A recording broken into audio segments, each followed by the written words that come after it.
नमस्कार, मैं अशोक कुमार पांडे और स्वागत है आपका द क्रेडिबल न्यूज पर। गलगोटिया यूनिवर्सिटी की कहानी लगातार बढ़ती ही जा रही है और बढ़ने के साथ साथ पॉलिटिकल होती जा रही है। देखिए, गलगोटिया का मामला पुराना पॉलिटिकल मामला है। गलगोटिया यूनिवर्सिटी इतनी हिम्मत इसलिए कर पाई क्योंकि हमेशा से इनको पॉलिटिकल भारतीय जनता पार्टी का संरक्षण प्राप्त था। आप सोचिए, ये वही यूनिवर्सिटी है जिसके ऊपर 22 करोड़ रुपए के घोटाले का आरोप लगा था और जेल जाते जाते बचे थे मां और बेटा। और बाद में कंडीशन ये आती है कि कभी योगी आदित्यनाथ के साथ फोटो आता है। इनको एक्सीलेंस सबसे शानदार यूनिवर्सिटी का खिताब दिया था जब मुख्यमंत्री हुआ करते थे गुजरात के नरेंद्र मोदी, तो उन्होंने खिताब दिया हुआ था। संबित पात्रा को इन्होंने डिग्री दी हुई थी, डॉक्टरेट दी हुई थी। अश्विनी वैष्णव वहां जाकर इसको सबसे शानदार इंस्टीट्यूट बता आए थे। तो जब इतना सर पे चढ़ा हो कोई यूनिवर्सिटी, कोई कॉलेज, कोई आदमी, तो फिर वो हरकतें क्यों नहीं करेगा जो हरकतें उसने एआई समिट में की और देश की जबरदस्त बेइज्जती करवाई। सरकार का साथ किस तरह का है वो देखिए। ठीक है, इनको निकाल दिया गया, लाइट बंद कर दी गई, वो सब तो ठीक है, लेकिन चित्रा त्रिपाठी जो एंकर है, उन्होंने एक ट्वीट लिखा था और उस ट्वीट का पूरा मतलब यह था कि इस तरह की बदमाशी करने के लिए, भारत की इस तरह की बेइज्जती करने के लिए क्यों ना इनका लाइसेंस कर देना चाहिए कैंसल, वगैरह वगैरह। लेकिन एक तो उसके जवाब बड़े मजेदार आए। लोगों ने कहा कि भाई, अगर फर्जी कुत्ता यानी कि फर्जी जो रोबोटिक डॉग था चाइना का, उसको अपना बताने के लिए इनके खिलाफ कार्रवाई की मांग कर रही हो, तो फर्जी खबरें चलाने के लिए तुम्हारे चैनल तो कब के बंद कर दिए जाने चाहिए थे। लेकिन चित्रा इस पर टिक नहीं पाई। आप सोचिए प्रेशर कितना होगा। वैसे तो बहुत ज्यादा ताकतवर बनती हैं, धमकियां देती फिरती हैं ट्विटर पर, लेकिन टिक नहीं पाई। ताकत कितनी ज्यादा होगी गलगोटिया यूनिवर्सिटी की कि इनको अपना ट्वीट डिलीट करना पड़ा। चित्रा त्रिपाठी ने ट्वीट डिलीट कर दिया जो गलगोटिया के लिए लिखा हुआ था। आप समझ सकते हैं कि किस कदर प्रेशर रहा होगा उनके ऊपर, कहां से फोन आया होगा या क्या बात हुई होगी जिसके चलते यह ट्वीट उनको डिलीट करना पड़ा। अश्विनी वैष्णव ने जो ट्वीट किया था जिसमें गलगोटिया का वो कुत्ता, वो डॉग भी दिखाई दिया था, वो ट्वीट भी डिलीट कर दिया गया। सोचिए, एक मिनिस्टर ट्वीट करते हैं और फिर डिलीट कर देते हैं। इसके बाद महुआ मोइत्रा ने उनसे कहा था कि बेहतर हो आप मंत्रालय छोड़कर और जाकर स्पिनिंग का यानी बात बदलने का प्रोफेसर बन जाइए गलगोटिया यूनिवर्सिटी के अंदर। देखिए, ये पूरी एआई समिट हुई और निश्चित तौर पर इसमें बहुत सारे ऐसे लोग आए होंगे विदेशों से या देश के अंदर से भी, जो एआई के सहारे डेवलपमेंट की बात कर रहे होंगे, एआई को अलग लेवल पर ले जाने की बात कर रहे होंगे और एक से एक प्रतिभाशाली लोग होंगे, इसमें कहीं कोई दो राय नहीं है। लेकिन ये जो समिट्स कराई जाती हैं, जो सारा तमाशा कराया जाता है, मोदी जी किस तरह से इन चीजों को अपनी इमेज बिल्डिंग के लिए उपयोग करते हैं, वो पहले दिन भी दिखाई दिया और बाद में भी दिखाई दिया। पहले दिन मोदी जी पहुंच गए स्टॉल पर, आपको वो पूरी कहानी पता है कि सारे स्टॉल बंद करा दिए गए और मोदी जी का बढ़िया वीडियो शूट हुआ।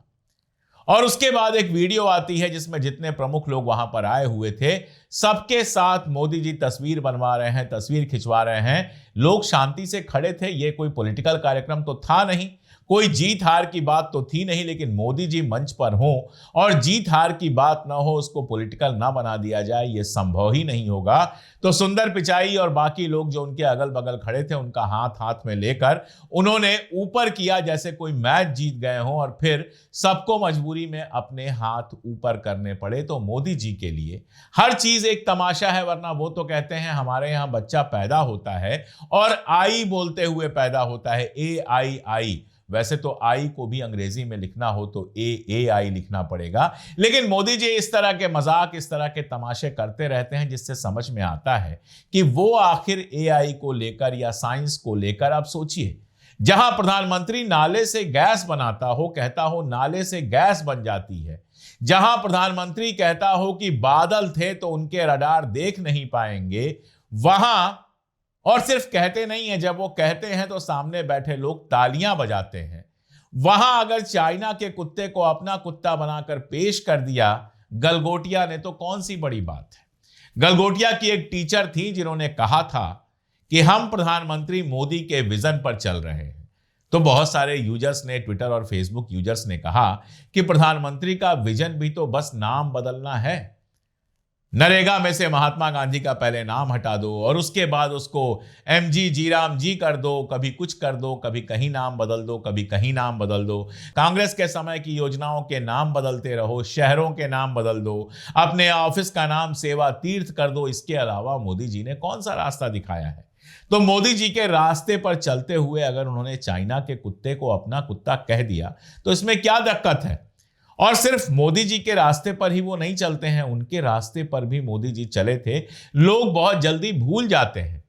आपको याद है कोविड के टाइम में थाली और ताली बजाई गई थी। अब जरा ये बताइए कि ये रिसर्च कहां से आया था कि थाली और ताली बजाने पर कोरोना को, कोविड को दूर किया जा सकता है? जी, अंदाज आपने सही लगाया। गलगोटिया यूनिवर्सिटी से यह रिसर्च निकल के आया था कि थाली और ताली बजाने से कोविड से मुक्ति मिल जाएगी। और उसके बाद पूरे देश को थाली और ताली बजवाया गया। तो जब देश थाली और ताली बजाने से चल रहा है, जब देश नाले की गैस से चल रहा है, जब देश ऐसी विद्वत्ता से चल रहा है कि प्रधानमंत्री आर्मी के लोगों की मौजूदगी में, पढ़े लिखे लोगों की मौजूदगी में कहते हैं कि नाले से गैस बनाई जा सकती है। राडार जो है दुश्मन का हमको देख नहीं पाएगा क्योंकि बादल हैं। राडार नहीं हुआ, टीवी चैनल का सिग्नल हो गया, वो भी आजकल बादल पार कर जाता है। या फिर पड़ोस की लाइट हो गई कि बादल होगी तो यहां तक नहीं आएगी।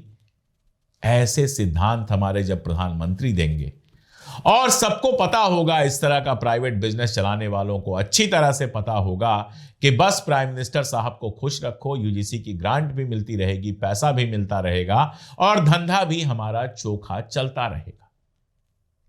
एक महिला के ऊपर सारी जिम्मेदारी डाल दी गई। वो महिला भी बहुत ज्यादा बोल रही थी, इसमें कोई दो राय नहीं है, कुछ जरूरत से ज्यादा बोल रही थी। लेकिन जरा सोच के देखिए, वो तो कम्युनिकेशन की प्रोफेसर है, कम्युनिकेशन पढ़ाती हैं, उनको एआई के बारे में क्या पता होगा? अच्छी अंग्रेजी बोल सकती हैं, स्मार्ट हैं, इसलिए उनको भेज दिया गया होगा कि जाओ मार्केटिंग करो।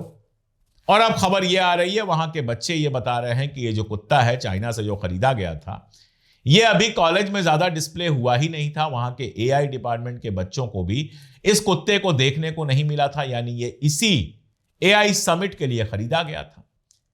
अब वो कॉलेज की एम्प्लॉई हैं, जो उनसे कहा गया वो बोल दिया उन्होंने, और उसके बाद उन्हीं को भेज दिया गया बार बार डिफेंड करने के लिए। मैं ये कह रहा हूं कि अगर पहली बार उन्होंने गलत बोल दिया तो अगली बार किसी और को भेजा जाता जो कहता कि भाई हमारी वो कम्युनिकेशन की प्रोफेसर थी, उनको पता नहीं था, उन्होंने बोल दिया, मैं एआई का प्रोफेसर हूं, मुझसे पूछिए, मैं आपको बताऊंगा कि ये चाइना से खरीदा गया है। लेकिन बार बार उन्हीं को भेजा गया और बलि का बकरा उन्हीं को बना दिया गया, जैसे सारा दोष उन्हीं का हो। एक एम्प्लॉय प्राइवेट सेक्टर में जब काम करता है, बेचारा मालिक के खिलाफ क्या बोल पाएगा? मालिक के खिलाफ कुछ बोलेगा तो उसकी नौकरी जाएगी। इसलिए उन्होंने वही बोला जो मालिक ने बोलने के लिए कहा, लेकिन सारा ठीकरा उनके ऊपर फोड़ दिया गया। और अब इस पर राजनीति जबरदस्त हो रही है। रजत शर्मा एबीवीपी के पूर्व सदस्य रहे हैं, एबीवीपी के नेता रहे हैं। वो कहते हैं गलगोटिया यूनिवर्सिटी के झूठ की वजह से पूरे भारत में दुनिया की छवि की किरकिरी हुई। किसी एक की बेशर्मी कैसे पूरे देश को शर्मसार कर सकती है। और उसके बाद लिखते हैं, इसने चीन को मौका दिया, कांग्रेस को मसाला दिया, एआई समिट से जलने वालों को शर्मिंदगी पैदा करने का अवसर दिया, सरकार को एक्शन लेना पड़ा। क्यों भाई, कांग्रेस क्या करे? तारीफ करे, ताली बजाए आपके एआई समिट पर? आपसे क्यों ना सवाल पूछा जाए? सरकार को बचाने के लिए ये सब लोग आ जाते हैं, आपसे क्यों ना सवाल पूछा जाए कि क्या एआई समिट में आने के लिए गलगोटिया ने जब एप्लीकेशन दिया होगा, प्रपोजल रखा होगा, उसमें ये सारी चीजें नहीं होंगी? किसी ने जांच नहीं किया? क्या सरकार की जिम्मेदारी नहीं बनती थी कि इसकी जांच की जाए? सरकार ने क्यों नहीं जांच किया? कैसे सरकार के मंत्री उसके कार्यक्रम में जाकर उसको सेंटर ऑफ एक्सीलेंस कह रहे थे? यह सवाल क्यों ना पूछा जाए कि गलगोटिया ने अपने बच्चों को तख्ती देकर कांग्रेस और राहुल गांधी का विरोध करने जब भेजा था तो रजत शर्मा ने यह सवाल क्यों नहीं उठाया कि यूनिवर्सिटी के बच्चों को, जिनको यह भी नहीं पता है कि किस बात का वो विरोध कर रहे हैं, उनको एक यूनिवर्सिटी ने कैसे भेज दिया। बाद में एक लड़की ने कहा था कि हमसे कहा गया था कि अगर तख्ती लेकर जाओगे तो तुम्हें नंबर अच्छे मिलेंगे, लेकिन नंबर भी अच्छे नहीं मिले, हमारे साथ धोखा हुआ, हमारा पॉलिटिकल उपयोग हुआ। रजत शर्मा अगर पत्रकार हैं, बीवीपी के कार्यकर्ता नहीं हैं, तो बाहर क्यों नहीं आए और उसी समय ये मुद्दा क्यों नहीं उठाया कि गलगोटिया यूनिवर्सिटी या कोई भी प्राइवेट यूनिवर्सिटी अपने स्टूडेंट्स को ऐसे पॉलिटिकल मकसद के लिए क्यों भेज सकती है। झूठ नहीं पकड़ा गया था तो यही लोग ताली बजा रहे थे, और झूठ किसी रजत शर्मा ने, किसी टीवी चैनल ने नहीं पकड़ा है। झूठ पकड़ा है आम जनता ने। आम जनता ने जब सर्च किया और पाया कि चाइना ये रोबोट पहले ही बना चुका है, तब उन्होंने कहा कि ये कैसे 350 करोड़ रुपए की बात कर रहे हैं, जबकि $2,80,000 में आसानी से वो उपलब्ध है। तब ये नहीं गए थे, रजत शर्मा फैक्ट चेक करने एक बार नहीं गए थे, और अब जब फैक्ट चेक हो गया तो सारा का सारा जिम्मा सिर्फ उनके ऊपर डाल के सरकार को वहां से बाहर निकालने की बात कर रहे हैं। और कांग्रेस को मौका मिल गया की बात कर रहे हैं। कांग्रेस को नहीं मौका मिलता अगर जांच परख के गलगोटिया को अंदर लाने के लिए अनुमति दी गई होती। कांग्रेस को मौका नहीं मिलता अगर गलगोटिया को इतना सर नहीं चढ़ाया गया होता। और कांग्रेस क्या करे, विपक्ष क्या करे, आलोचना ना करे। आपके सीने में दर्द इसलिए हो रहा है कि सरकार की आलोचना करने का मौका किसी को मिल गया, क्योंकि आप तो सरकार की दलाली करने के अलावा कुछ और करते नहीं हैं। आप सरकार की आलोचना कर नहीं सकते। आप तो चलते चुनाव में शो करवा के भारतीय जनता पार्टी को 400 सीटें दिलवा रहे थे, तो अब आपके सीने में दर्द होना लाजिम है। कुल मिला जुला के असली बात यह है कि एजुकेशन का बेड़ा गर्क कर दिया गया है। एजुकेशन का सारा मतलब यह रह गया है, मुगल नहीं पढ़ाएंगे, ये नहीं करेंगे, डार्विन नहीं पढ़ाएंगे, ऐसे नहीं करेंगे। आपको बताऊं, आप आश्चर्य करेंगे, इसी गलगोटिया में नरेंद्र मोदी के जीवन पर एक प्रदर्शनी लगी थी, और उस प्रदर्शनी में बड़े बड़े पोस्टर्स, बैनर लगाए गए थे नरेंद्र मोदी के बचपन और जीवन और उनके संघर्ष के बारे में। यूनिवर्सिटी इसलिए नहीं होती है, यूनिवर्सिटीज ज्ञान के लिए होती है।